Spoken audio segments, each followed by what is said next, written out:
Let's start, please. So it's my pleasure to welcome a stranger to these parts. No, wait a minute. He's a local. Dave's been working on Whiley, the language, Whiley, the compiler, Whiley, the everything for quite a while. So he's going to tell us particularly about the compiler side of things today. So welcome to my talk. It's going to be an interesting mixture of different stuff. And obviously, we're going to look at Whiley a little bit, for sure. But I also wanted to look at just some compiler stuff in general. And yeah, see what you think. Definitely happy to have questions. In fact, I want questions as we go along, just to keep it more interactive and make it a bit more, get everyone involved, right?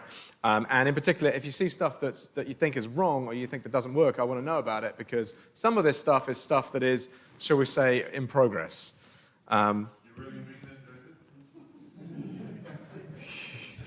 You can email me, Lindsay, if you want.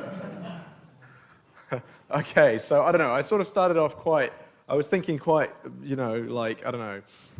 not visionary, but trying to think big, I guess. What is a compiler? Well, Wikipedia comes up with this thing. A compiler is likely to perform many or all of the following: pre-processing, lexical parsing, semantic analysis, conversion of input programs, generation, blah, blah, blah. I mean, it's okay, I guess. In particular, this one here, semantic analysis, it's kind of interesting. Like, there's a heck of a lot of stuff that a compiler does, and it's sort of like grouped together in this semantic analysis thing, and you click on it in Wikipedia, and there's like 2 lines. The Wikipedia page on semantic analysis is like 2 lines. I'm like, not really giving me a lot of information. So I thought, okay, we could go to some compiler books, right? So I went and looked at some compiler books. Now, some of these, to be fair, are a few years old now, but some of them are classic, and have a look at what they think a compiler is. And so this is, your classic compiler pipeline, right? We've got source going in, we've got front-end parsing, lexical analysis. Again, we've got this semantic, in this case, he's called it semantic representation, which I guess would be intermediate language, I suppose. And then we've got back-end code generation and so on. It's pretty basic, really, let's be honest. Okay, so then I thought about this one. This is from Gauls. I think it's called Modern Compiler Design, this one. Is that right? And this is, well, it's got a bit more detail. So we've got a lexical, a lexa parser, and we've got a type checker now. Okay, this is good. We've got a type checker, and then we go straight to code generation and all the rest of the stuff down there. And I'm like, well, okay, this is progress, a type checker. Is that it? The whole semantic analysis is just type checking? Okay, I mean, I know it's a high-level view. Yeah, I get it. Okay, this is another one. This is from the classic book, Appel, Modern Compiler Implementation in Java. Okay, this has got a lot of stuff in it, this one. I'm like, wow, okay, heaps of stuff in here. Okay, cool. Okay, this is going to be good. Okay, we've got parsing and lexing. We've got semantic analysis. It's got a little tiny box here. And then we've got, wow, I mean, just heaps of stuff, right? Basically all the code generation stuff that you can imagine, which is kind of cool. But I'm just kind of looking at this little lonely box in the middle here, right? This semantic analysis box, right? It's kind of lonely and feels, I don't know, like it's being ignored, Just, I don't know. And I'm looking at that thinking, well, it doesn't even mention type checking in there, right? So, okay, and here's just another one, Cooper and Torsum. I mean, I don't know, this is kind of a slightly weird way to draw it, but anyway, I guess it kind of works. And you can't even see it, but this CSA is your basically context, maybe it's just called context-dependent semantic analysis or something like that. I can't quite remember what the word is. So there's my semantic analysis phase right in here, and otherwise it's mostly, code generation and stuff optimization. And of course, there's nothing wrong with that, but I suppose you might be getting the idea that I'm kind of interested in this phase, right? And I'm still feeling like it's still quite lonely, which is bothering me. It's bothering me quite a lot. Okay, so I thought, semantic analysis. Oh, here's my Wikipedia, which is, a couple of sentences. Semantic analysis or context-sensitive analysis, process compiler construction after parsing, usually includes type checking. Okay, this is good. And that's basically all they say, right? But there's actually a lot of other stuff that we can do for semantic analysis. Name resolution being quite a big one. Obviously, type checking, yes, that's important. There's a bunch of other stuff that we know about. Definite assignment, in Java, checking that variables are actually used, defined before they're used. Checking for dead code. There's definite unassignment. And in more modern compilers like Rust, we've got borrow checking, which is a semantic analysis. And of course, in Whiley, we've got verification, and I'm going to talk about that. So I feel like there's a lot of stuff there. And I don't feel like the books or Wikipedia is doing it justice. So I did a little bit of analysis on the books, because I thought, what the hell? Might as well do something you wouldn't usually do. So I went through and I classified, this is a bit of a back-of-the-envelope thing, but I classified these books into the amount that they talk about basically lexing and parsing, that I've just lumped together as parsing there, the amount that they talk about semantic analysis, which covers any of those things that we just saw, and the amount that they talk about code generation.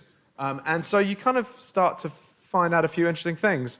I think the first thing that I noticed is that parsing isn't as big as I thought it would be in those books. I actually thought they would be like 50% parsing, but actually they're not 50%.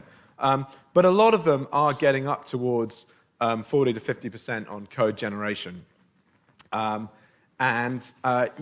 this thing in the middle, this semantic analysis in the middle, is kind of underrepresented, shall we say. I should add that the Mucknick book here has got nothing on parsing because it's called Advanced Compiler Design and Implementation. It doesn't even talk about parsing, basically, pretty much.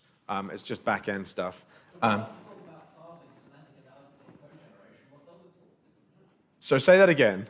So what else does it talk about? What else does it talk about? Let me think about this. I mean, there's a lot of introductory stuff. What else? Like, there's a whole bunch of pages on just machine code, like assembly language. And there's stuff which I haven't classified. I'm trying to think what that would be. Well, there's definitely a lot of optimization. Yeah, but I called that would go under code generation. Like interpretation would be one thing that's not in my classification that came up in quite a few things. Other kinds of strange analysis that I haven't really considered as either. Yeah. I mean, yeah. Anyway.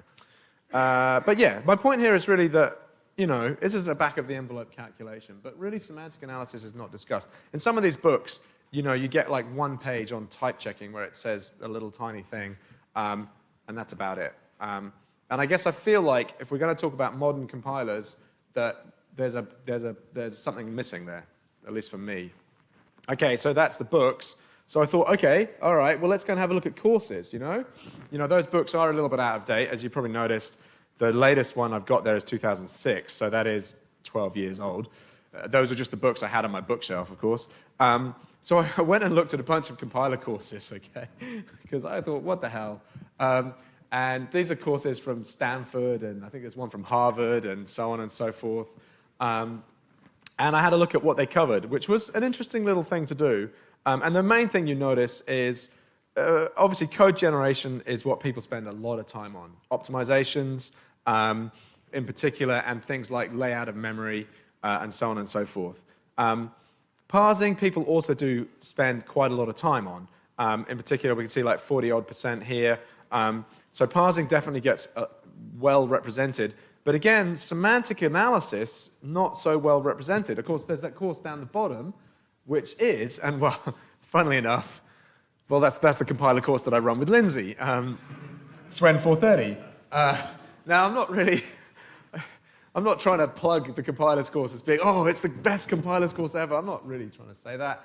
I'm just saying that I think there is definitely room to do more in this space. And I think some of the courses, like up here, I mean, it basically does nothing. It's just a code generation course. It should just be called code generation, not compilers. And yeah, I'm definitely not trying to say we're doing compilers wrong. That's not what I'm trying to say here. But I am trying to say that I think there is definitely room to talk more about semantic analysis. And there's a kind of theme to my talk, and you have to see if you can figure out what that theme is. It kind of came together at the end, I guess. It's kind of threaded through, but yeah, we'll see.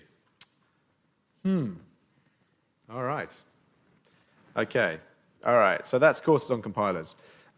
So what about inside an actual compiler? Shock horror. So what did I do? I downloaded OpenJDK 7. Okay, it just happened to be the easiest one for me to look at and get. All right, who cares?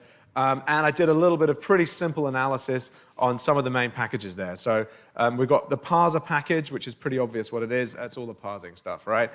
We've got the comp package, which I don't know what that even stands for, to be honest with you, but that's basically doing all the semantic analysis stuff. And we've got the JVM package, which is doing all your code generation to Java bytecode. It also is including the representation of Java bytecode in class files. So it includes, like, basically, a whole library for just manipulating bytecodes, not just code generation. And we've got our tree here, which is just your abstract syntax tree package, basically, and all the ASD stuff is in there.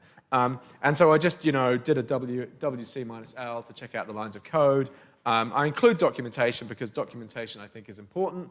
And one of the things that you notice straight away is that actually, yeah, semantic analysis is what we spend, a lot of time on in the Java compiler. And that doesn't surprise me. And to be fair, code generation, we know, is not a big feature of the Java compiler because it doesn't generate machine code, right? It just generates bytecode. Bytecode is super easy. So it's not surprising that we don't see more code generation. And if we looked at what went into the Java virtual machine, in terms of code generation, there'd be a lot more stuff there. But still, my point is that this is a compiler, and this compiler spends most of its time on semantic analysis, right? That's the point. And so then I did another little thing, because I was feeling really keen yesterday, and I had heaps of time, apparently. So I instrumented this compiler, and I ran it through a bunch of test benchmark suites, I guess. These are benchmark suites from the JKit. So JKit is my own Java compiler that I wrote some years ago now. God, it must be 10 years old at least. It must be longer than that, in fact. 10 years or so ago. So I used the test cases from that, but I ran them through OpenJDK because I was interested in particular in OpenJDK. And so I basically instrumented the amount of time spent parsing, the amount of time spent on what they call attribution, which is basically semantic analysis. Yeah, and in fact, I guess attribution and flow are semantic analysis. Flow is the like definite assignment, the flow-sensitive stuff. Attribution is basically type checking and name resolution. And then code generation is generating the bytecodes. And so I ran them through these two test suites. The JKit test suite has got 266 just individual classes that are relatively small, just for testing weird things with the compiler. And my apps is just 5 applications, which together comprise 127 classes. And so I just looked at how much time we spent. And the first thing you notice here is that, yeah, in terms of semantic analysis, which is really those two bits in the middle together, yeah, we're spending way more time on this than anything else in the compiler, right?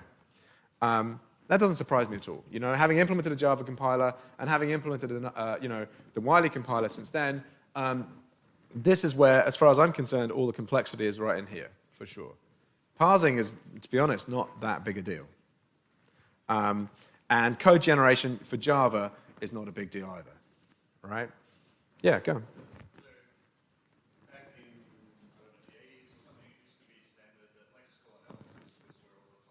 Right. So do you think that's changed because the language is different, the semantic analysis is more complicated now or something? Or Yeah. I think it's exactly this, right?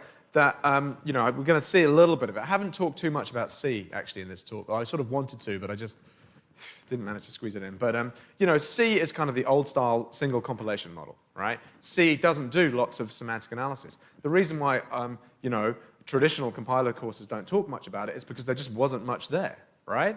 It doesn't do definite assignment. Its type checking is pretty primitive and pretty simple, right?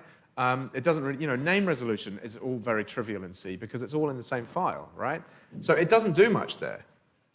And yeah, Java as being an example, I guess, of a language I know well, but of a language that sort of moved away, or at least started us on this movement away from separate compilation. And we start to see a richer sort of amount of semantic analysis, yeah.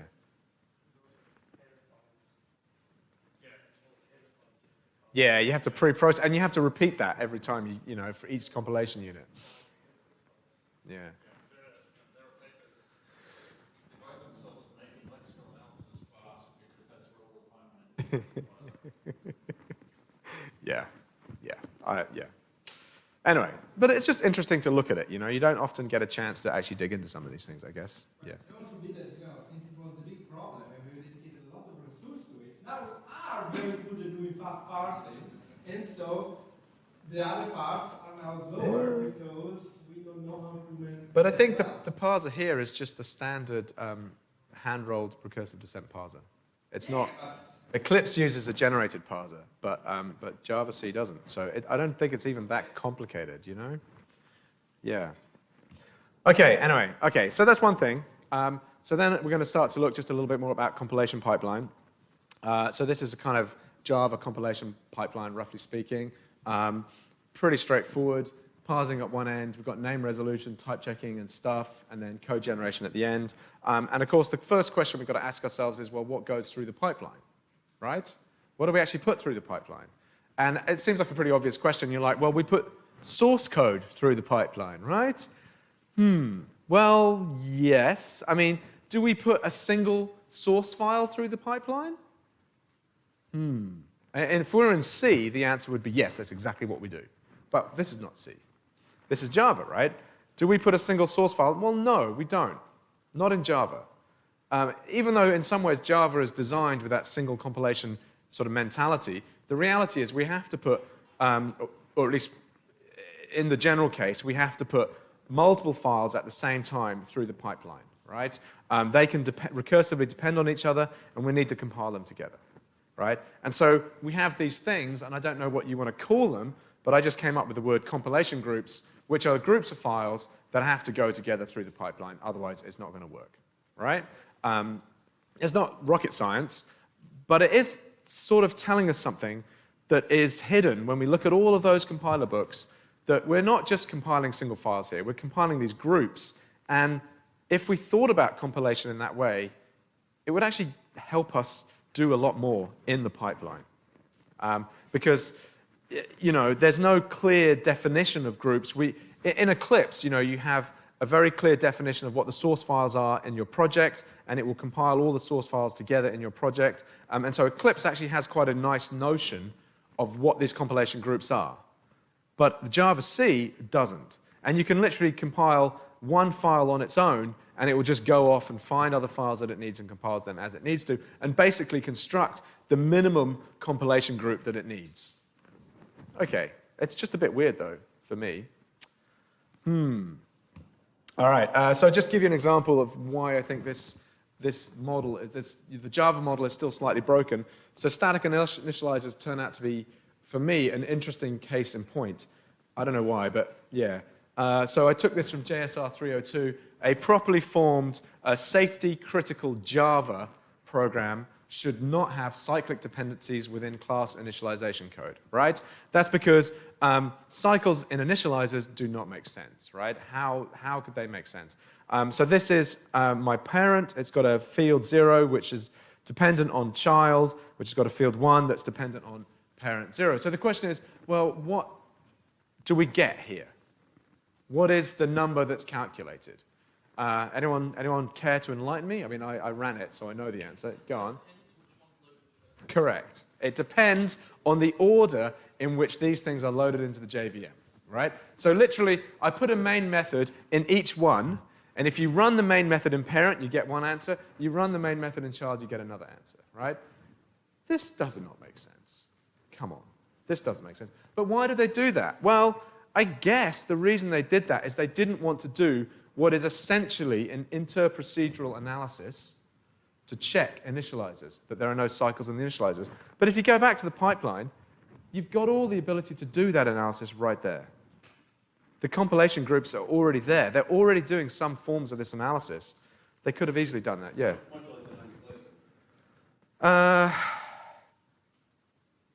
No, but I don't think dynamic loading would be an issue. Yeah, but then you can't depend both ways.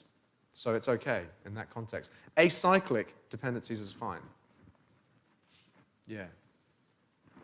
There are some interesting questions as reflection, I guess, but no, I feel like they can solve this. I don't think this is fundamentally a problem. And it would be good if they had, but anyway, they didn't. Okay, just another one. Well, I don't know if this is going to go out that well. I mean, this is probably, most of us know Java pretty well here, but anyway, this is just more to illustrate name resolution. When I was building my Java compiler, this was just an example that got me stuck. I had to actually look at what's going on here. The key thing is I'm calling this method f, right, and I'm returning this field.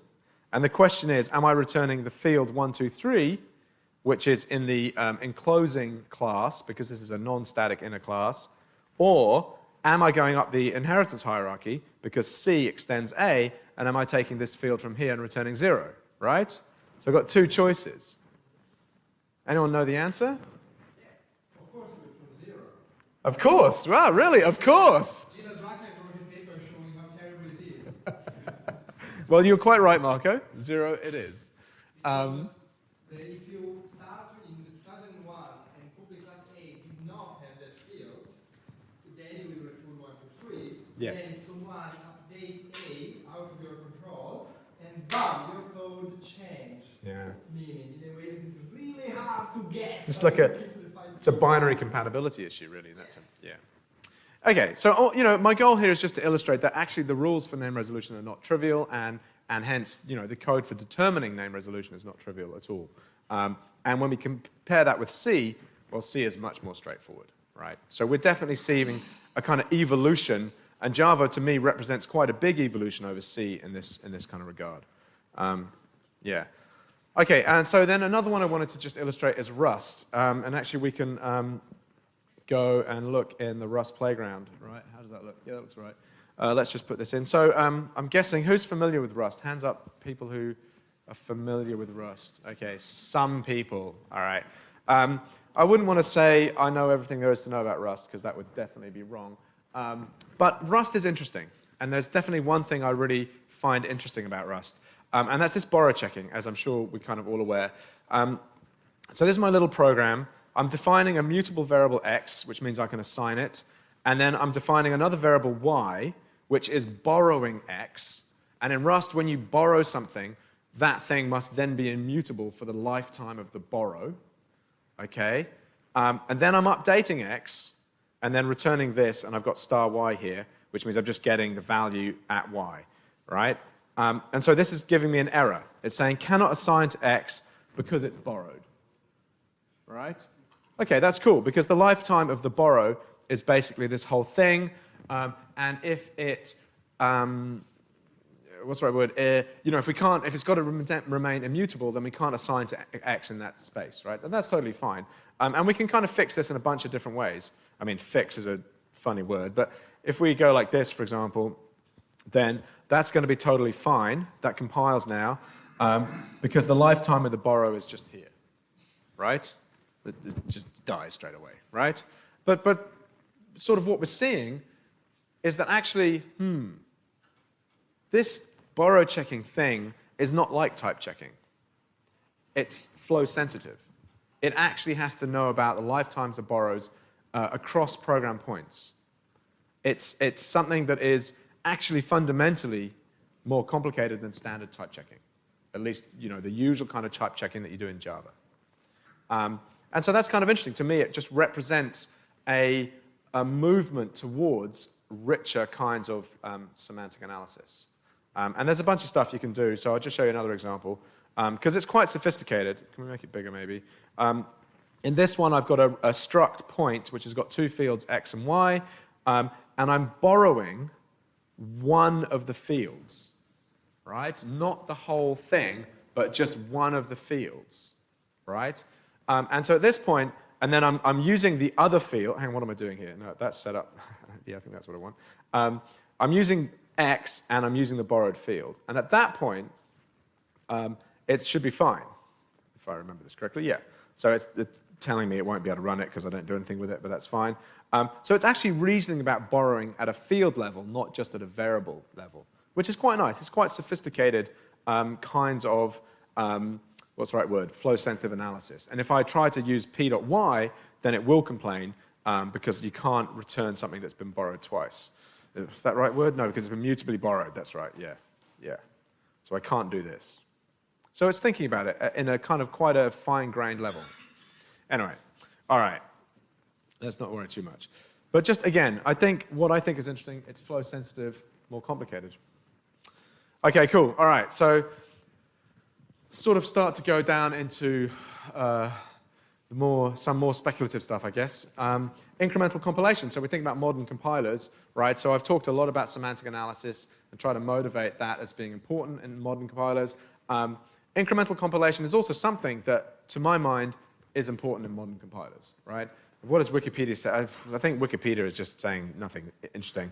You know, takes changes of a known set of source files and updates any corresponding output files. Like, there is a massive space of possibility in that sentence, right? You know, we've got sort of, let's call it coarse-grained incremental compilation, where if I change a source file, then any source file that, I mean, in fact, the coarsest grain is if I change a source file, I just recompile everything. But then we can go, if I change a source file, then I've got to recompile the things that depend on it, even if they may not be affected. Or we can say, if I change a source file, I'm actually going to try and recompile things that only depend on what I've changed. And we can go even further and say, if I change a source file, I'm only going to recompile things that depend on what I changed, and I'm only going to recompile the bits of those things that actually need to be recompiled, right? So that's your kind of nice fine-grained approach. So I did a little analysis here. It's pretty, I don't know, not ideal, pretty basic. And even Eclipse one is interesting. But basically, you know, GCC and make gives you your basic kind of incremental compilation. It won't recompile stuff that hasn't changed. It doesn't do any dependence analysis, although you can set it up to do that, which is fine. So it kind of works. Javac also will recompile stuff as it needs to, and it will recompile things that depend on changes that you've made if your source file has changed, but it doesn't do any kind of fine-grained analysis. Eclipse is interesting. Eclipse actually does do a more fine-grained tracking of dependencies. So it will actually think more carefully. For example, it will only look at the class file that's generated and look if it's changed at all.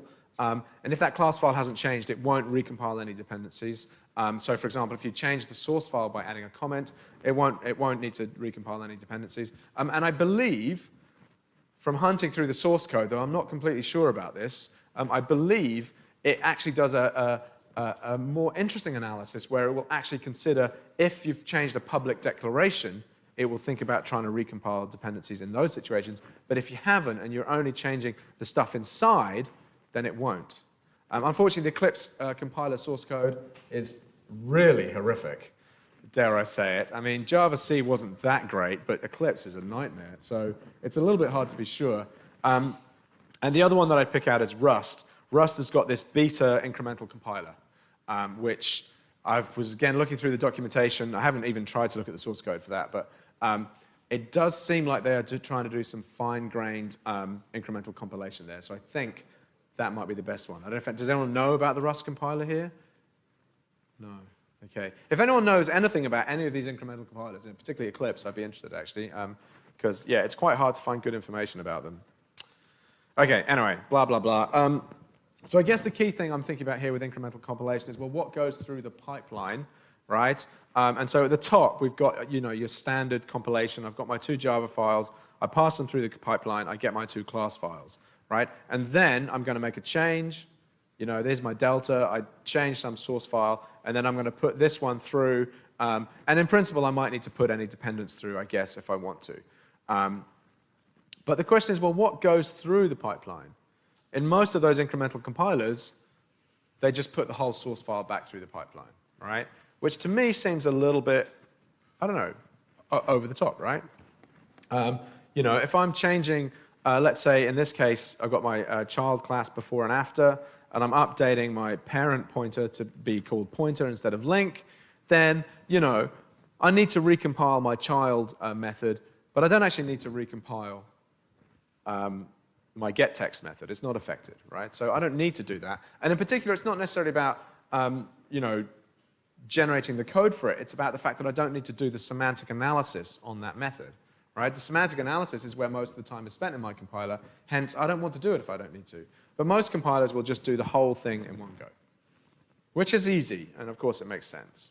But we can start to think about how could we actually do better And so this is a kind of, let's call it an outline of how you could approach this.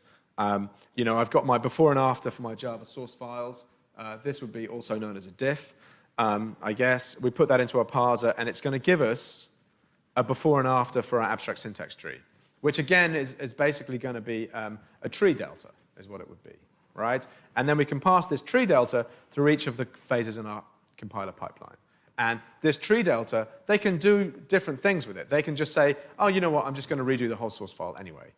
Or they can say, you know what, I can see that only this method has been changed, so I'll just redo that method. Yeah, Frank. So I've got one question. Maybe it's easier to recompile than to check the dependencies and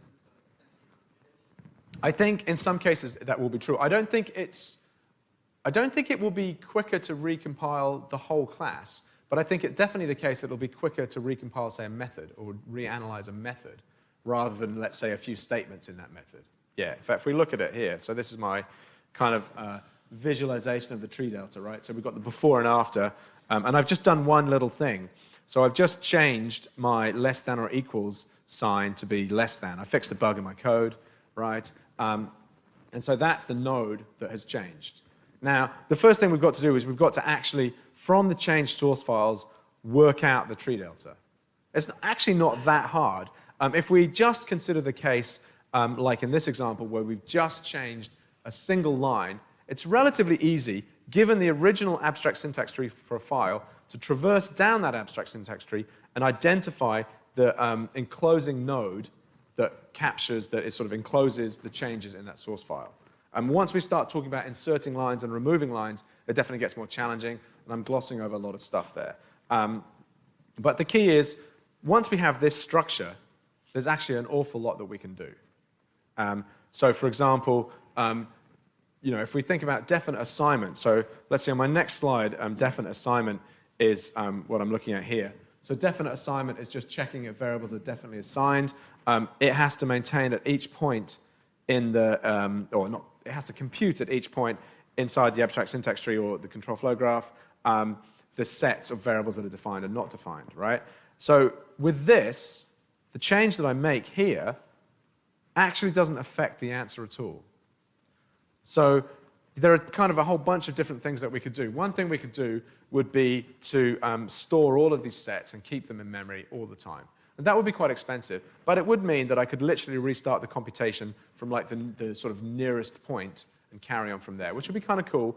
But even if I don't want to store all of that extra data, just knowing that this node has changed and that it's actually changing from a comparison, you know, it's just a comparison change, can tell me that I don't need to redo this phase at all, that I don't need to do any work at all in definite assignment. Yeah. Motivation for what you're talking about. I'm faced with two motivations for this sort of thing on a day-to-day basis. One is systems where it takes half an hour to build the system. Right. Literally, I'm working with a student at the moment working with the V8 source code. Yeah. He's changing one line of code here and he has to wait literally half an hour. Wow. For V8 to rebuild. Okay. To test that. So that's one bucket of motivation. Yeah. But you don't need something as fine-grained as this. No. Well, so we're coming to my. So I do have my. I have my own motivation. The other is in your IDE when you're. Yeah. Sorry, but I just wanted to get a sense of. Yeah, why I'm approaching. Yeah, okay, so I'm sort of doing it backwards because we're going to get to my kind of motivation. But in some sense, IDE, I guess, is one of the key things I'm thinking about. Yeah. the other point is that once you are able to do more fine-grained reasoning, you can afford a much more extensive semantic analysis because you only, when you load the project the first time you wait 1 hour, but then when you work on the project step by step, you will only wait a few hundred seconds because only very little bit is going to be computed. And I can't think of a compiler that might have a very expensive semantic analysis phase. I don't know what that would be. I have no idea. Yeah. Okay. So this is a work in progress. I haven't implemented this at this stage. I believe it will work. There are a couple of things to work out about incremental parsing, but in principle, I think it works. And I'm not aware. Rust may be the only system that I know of that is anything along these lines. So I'd be interested. Yes, Isaac. When I used Rust, it was very, very slow.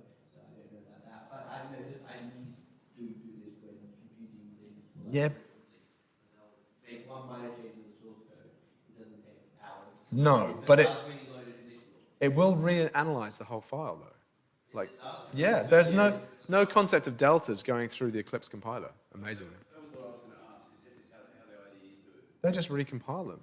The only thing that Eclipse does that's good is it's got a good dependency analysis, so it will not always have to recompile everything else. That's the main thing it does. Yeah, and one of the things is because Eclipse has got it in memory, it's not doing I/O, so that's helping it a lot, right? Yeah.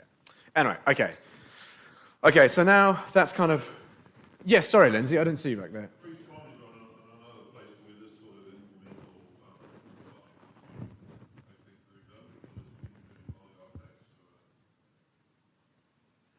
good system you can't take down. What are they called? Hot swapping. I guess it can tell you what's. You would want to, this will allow you to do minimal changes. Yeah, you would know what bytes have actually changed in the class file that you want to upload, for example. Yeah, maybe. Okay, it's not. That's not. I have not considered this at all. But sure. Yeah. Well, I have too many interests, right? So yeah. Okay. All right. I'm going to talk quickly about Whiley. Quite a lot of people have come across Whiley, but not everyone has here. I will do just a short demo, just to give people a feel, but I won't go too crazy because I know that a lot of people have seen my demos already. Cool, okay, so what is Whiley? Whiley is a programming language which basically tries to do verification. So we can write pre and post conditions on our functions. It tries to verify them at compile time. It's a pretty standard idea. I guess the language has taken a lot from Java, but it also adds a bunch of its own stuff as well, in particular with the way that type checking is done. And so the compilation pipeline is quite similar to Java, but basically has just got more stuff inside it. That's pretty much how I look at it. And the verification, I guess, is kind of the interesting bit. So I'll just give a quick demo. Where are we going? Let's have a look. Okay, let's go here. Hang on, local, yeah. And then let's just get rid of all this. All right, so this is a quick demo, which I don't want to spend too long on. But we're going to write the index of function. So the index of function is a classic function which looks for the index of an item in an array. Okay, so it's pretty straightforward. Let's go index of items and item. So item is what we're looking for, and we're going to return a return value. All right. So let's just write the function first. It's pretty straightforward. I'm just going to iterate through my loop. If I find the item, then I'm going to return the index I. Otherwise, I'm just going to keep going around. And if I get to the end, I'm going to return -1. All right? So if I turn verification off for now, that's basically fine. All right?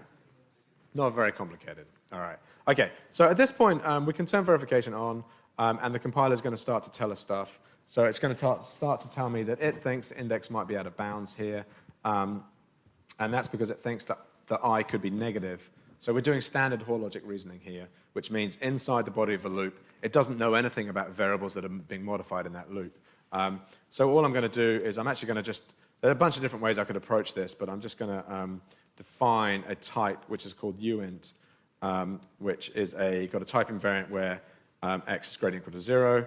So it's basically any unsigned integer. And if I change the type of I to be uint, then that's okay. And if you just want to just check -1, yeah, no, that's kind of a problem. But 1 should be fine, although it might go wrong somewhere else. No, that's okay, and so on. So you get the kind of idea. But obviously, this doesn't necessarily work, right? I mean, let's do this. If I return I +1, well, it still thinks it's okay. So I need actually some kind of specification for my index of function. So I'm going to start writing some post conditions in this case. So let's see. What are we going to say? Anyone tell me what we want to say for my index of function?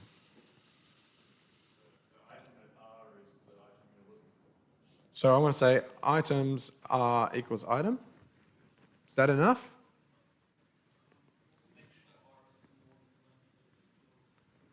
Right. So I could say. So I could do.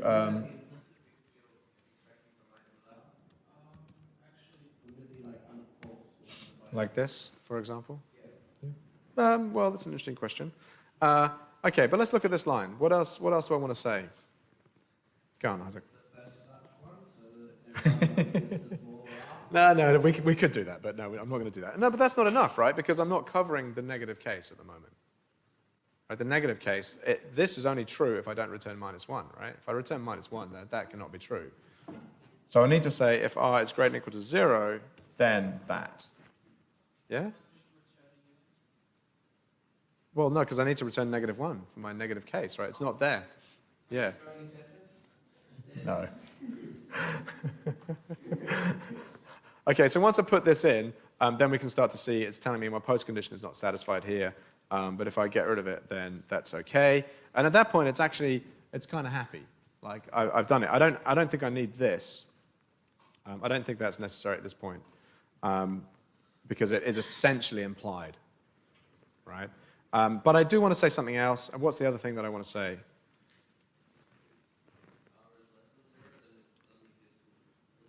Yeah.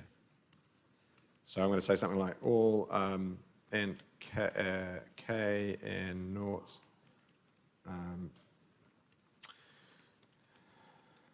k does not equal item. All k, yeah, okay. So that looks good. And now it's going to complain, which is pretty reasonable. It's basically saying, okay, you haven't satisfied that post condition. And the reason is, again, I just need to add a loop invariant. Unfortunately, loop invariants are a pain, but they're just a fact of life. We can simplify these loop invariants, but I can add one, an inductive invariant, which just says, basically, for everything up to I, it doesn't equal the item. And at that point, we should now be fine, and we've managed to verify our function. Yes, Frank? It checks them, so it will assert them on entry. And it will, so let's say, for example, I think if I did this, I should get a problem saying doesn't hold on entry because it doesn't know about that first element. And then, assuming the invariant, I check that it's restored. Yeah, that's right. So we could do, what would be a good example? If I did this, which, well, maybe, what could I do there? Equals item plus 1, that's it, right? If I did that, then I should,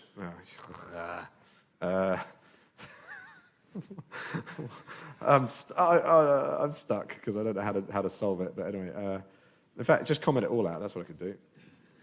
There you go, done. Now it should say not restored. Yeah, because it's not sure. Yeah, okay. And we can just tidy it up. I'm running a little bit short on time, so I don't want to spend too much. But I can actually tidy this up by turning these things into properties, which are basically like functions, just so that it's a bit neater, and I can just reuse them, which is quite nice. Yeah, Isaac.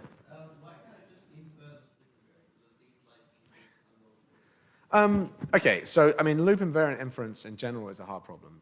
But yes, you can. And actually, I did run a project this year. Well, I should say Lindsay ran a project this year, and we did look at it. So there is definitely a lot of space for stuff there. Yeah.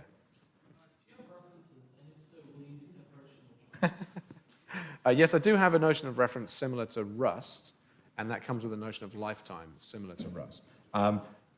In terms of verification, there's a lot more to develop there. Okay, all right. Okay, go on then. Yeah, all right.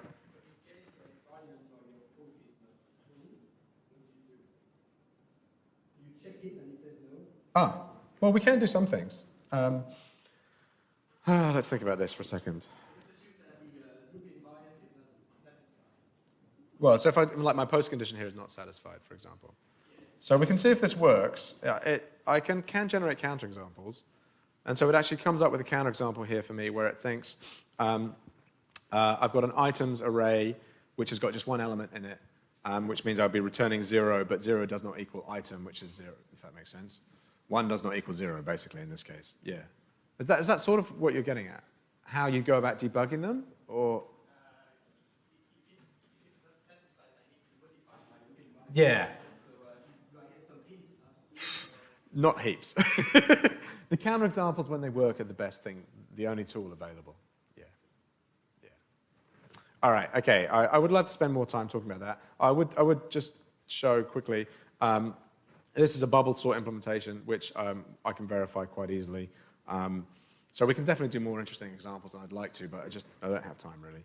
And so many people have seen my examples that they're bored of them now. So, you know, I mean, Tony must have seen my stuff like 5 times or something ridiculous. So, you know, yeah. Yeah, if you are interested, I'm definitely good to give more demos. There's no doubt about that. Okay, so I'll just talk a little bit about the compiler pipeline and some of the things in Whiley, and then I guess I'm going to get to the end point where we have a little bit of a reflection. Okay, so basically, it's pretty much the same pipeline. With a couple of things that are different. So I've got flow type checking. So type checking in Whiley is a little bit more complex than in Java, and I've added a few things. So for example, it will check cyclic static initializers, okay? Just because I don't know why they didn't do that in Java. I also check pure functions. So that function that we just saw, the index of function, is actually a pure function.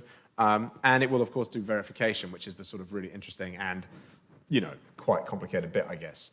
One of the differences in my pipeline is that I don't pass through individual, like, what's the right word? I don't translate one source file to one intermediate language object. I actually compile all of my source files into a single intermediate object, which is a single YL file, Whiley intermediate language, and pass that through. And that means that all of my resolution can be done in terms of links within this single object structure, which makes things really nice, and it's quite convenient. It also just reflects the fact that this thing is my compilation group now. And I can do analysis on that thing as a whole, such as checking for static initializers, and there's no hassle. In fact, it's very straightforward. Yeah. Okay, so a few things just about Whiley. So Whiley has flow typing.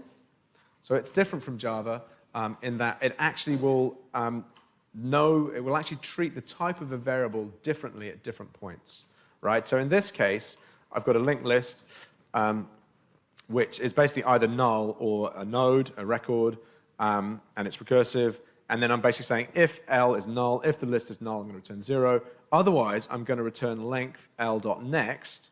And it's this bit here, right? The type of L has now changed. The type of L is no longer null or node. It's just node, right? So at that point, it's completely safe. I'm not going to have any problems with null dereferencing like we do in Java.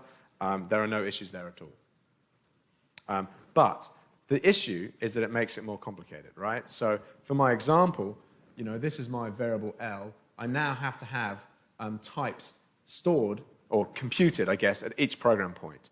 And so we start off with the list type as for L as we come on in because it's a parameter. And then inside the if condition, I've got this type list intersected with null, which is relatively straightforward to work out in this case. And on the false branch down here, I've got this type list minus null. And so that's going to give me just the node. And so it's these operators, these combinators on types, which turn out to be quite helpful in the context of flow typing.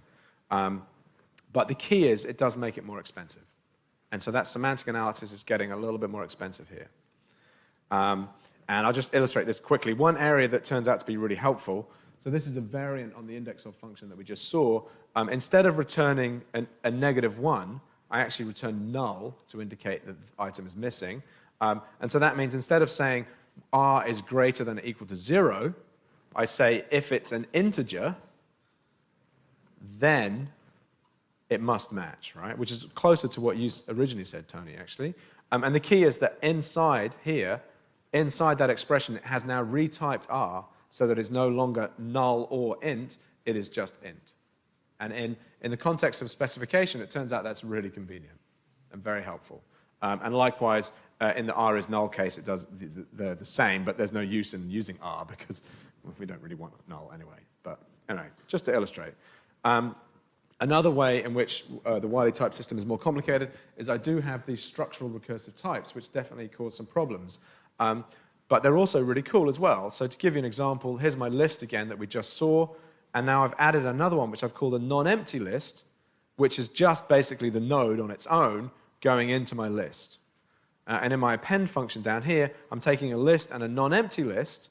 And in the case here where my list is empty, I've reached the end, I'm just going to return the non-empty list. And what we're seeing here is that a non-empty list is automatically a subtype of list. There's no distinction. In Java, I don't know what I need to do, to be honest with you. You know, I guess I could set it up so that a non-empty list, extended list or something weird. Yeah.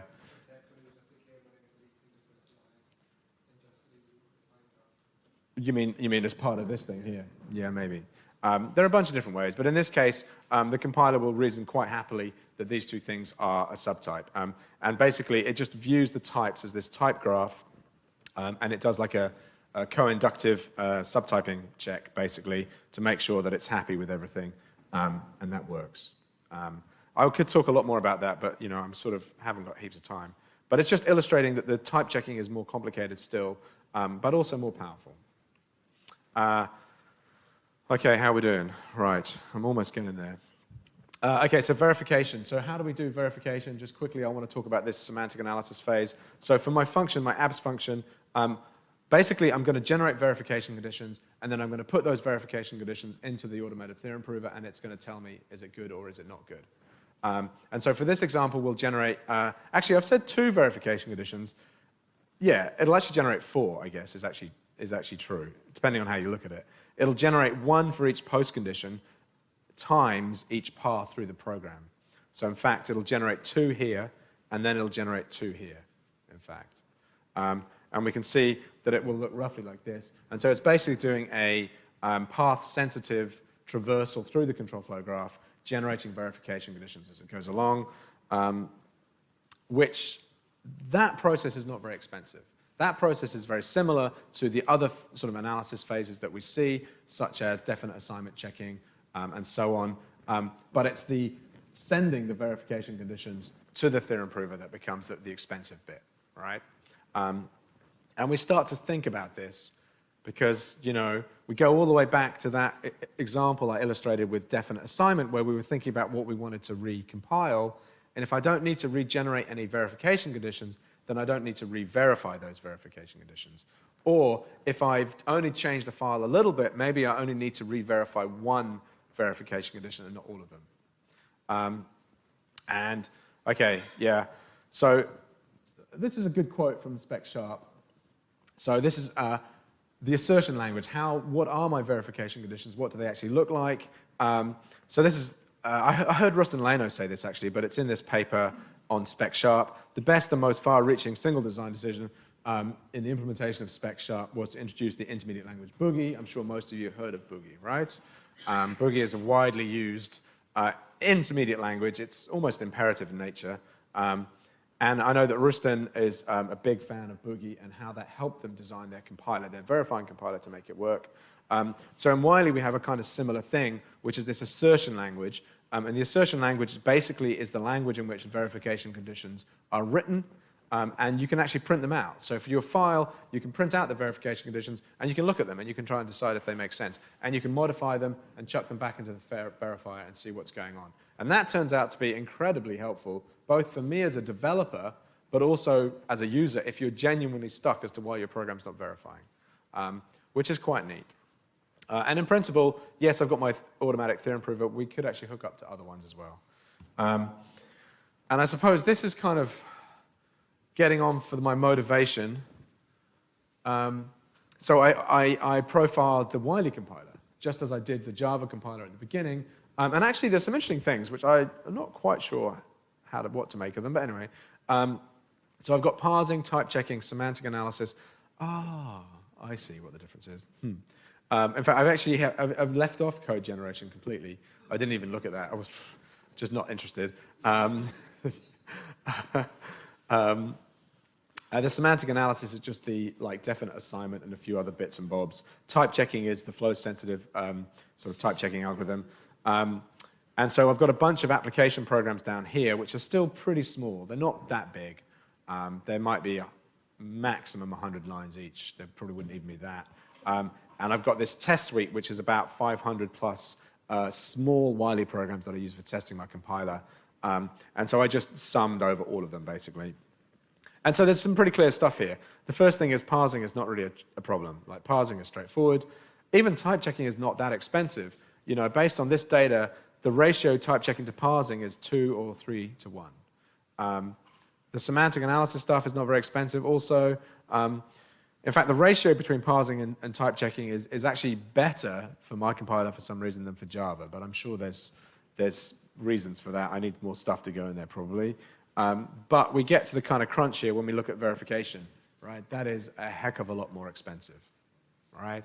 And this really goes back to what Steve was asking, what's my motivation here? Well, you know, in principle, I can make it go faster. Yeah, but realistically, we're going to have to assume it's going to be expensive. You know, it just is. Ergo, it's going to make a massive difference if I can make this an incremental compiler. Yeah.